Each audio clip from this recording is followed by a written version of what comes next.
तर त्यांनी मला आवर्जून सांगितलं आम्ही जनसुनावणी करता प्रश्न काय म्हणते त्याकरता आम्ही इथे बसलेलो आहे, पण त्या पद्धतीने प्रश्न मांडले गेलेले नाहीये. माझी एकच विनंती आहे, मी पण तुमच्यातला एकच आहे, माझाही या प्रकल्पाला पूर्णतः विरोध आहे आणि आपण या संधीचं सोनं करून घ्या एवढंच मी सांगतोय. आणि सगळ्यांच्या वतीनं या ठिकाणी प्रशासनाने जी लेखी माहिती दिलेली आहे त्या माहितीमध्ये एक नंबरवर. हॅलो, माझं नाव निशांत नाईक खारेकुरण, जागृत मच्छीमार जिल्ह्याचे प्रतिनिधी म्हणून आणि या जनसुनावणीचे अध्यक्ष म्हणून आपल्याकडे कारभार आहे. साहेब आतापर्यंत सकाळपासून बोलतायत की तुम्ही सर्वजणांचं म्हणणं ऐकून घेतलेलं आहे, सर्वांनी वाढवण बंदराचा विरोध केलेला आहे. तसा तुम्ही आत्ताच्या आत्ता तुम्ही ठराव घ्या आणि तसा तुम्ही पाठवून द्या. आता जनसुनावणी संपली किंवा झाली नाही, हा रद्द झाला असं तुम्ही सांगून द्या. कारण कोणीच वाढवण बंदराच्या सपोर्ट मध्ये कोणीच बोललेला मिळत नाही. सर्वांनी जे बोललेलं आहे ते वाढवण बंदराच्या विरोधातच बोललेलं आहे. त्यामुळे आता तुम्ही पुढे वाढवू नका. जनसुनावणी काय आहे काय नाही, आम्हाला वाढवण बंदर नकोच आहे. जय हिंद, जय महाराष्ट्र, जय मच्छीमार. नमस्कार, मी विनोद पाटील, सातपाटी सर्वोदय संस्थेचे माजी चेअरमन आणि अखिल महाराष्ट्र कृती समिती पालघर जिल्हाध्यक्ष.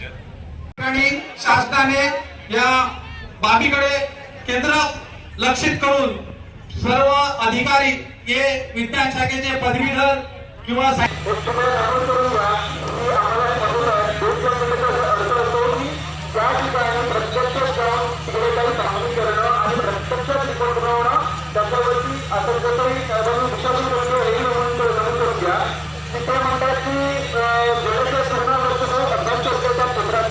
आणि त्याच्यामुळे त्यांनी तो तत्काळ डेटासाठी जुना वापरलेला आहे.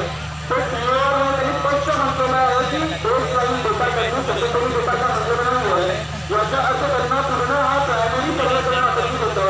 म्हणजे जो काही हिवाळ्याच्या पावसाळ्याचं लग्न सर्व आहे त्याच्यासोबत हिवाळ्यामध्ये देखील सर्व अपेक्षित होता. 20 रुपयांचा वाढवांचा पण आणि तिथला पण. याचा अर्थ जर बेस लाईन डेटा त्यांनी कलेक्ट केला नाही, आता त्या पैसा करण्यामध्ये त्यांनी स्पष्ट म्हटलेलं आहे की या विषयाची माहिती काढणार आहे तिथे 2 मासाचं प्रतिनिधी सूत्र आहे आणि 2 महिन्याचं प्रतिनिधी सूत्र आहे आणि तिथे केल्याने अजून दुसऱ्याचं सर्व केलेलं नाही. आता माशाला सीझन असतो, मासे ठराविक विशिष्ट सीझनमध्येच वापर होतात आणि तुम्ही एक पावसाच्या सीझनला सर्व करून निघून जाणार, मग तुम्हाला हिवाळ्यात मासा वापर होतो आणि तो जो प्रमाणात तुम्ही रोखतच करणार नाहीये. त्याच्यामुळे हा सर्वच पूर्णतः बेकायदेशीर आणि अर्धवट आहे त्याचं माझं म्हणणं आहे.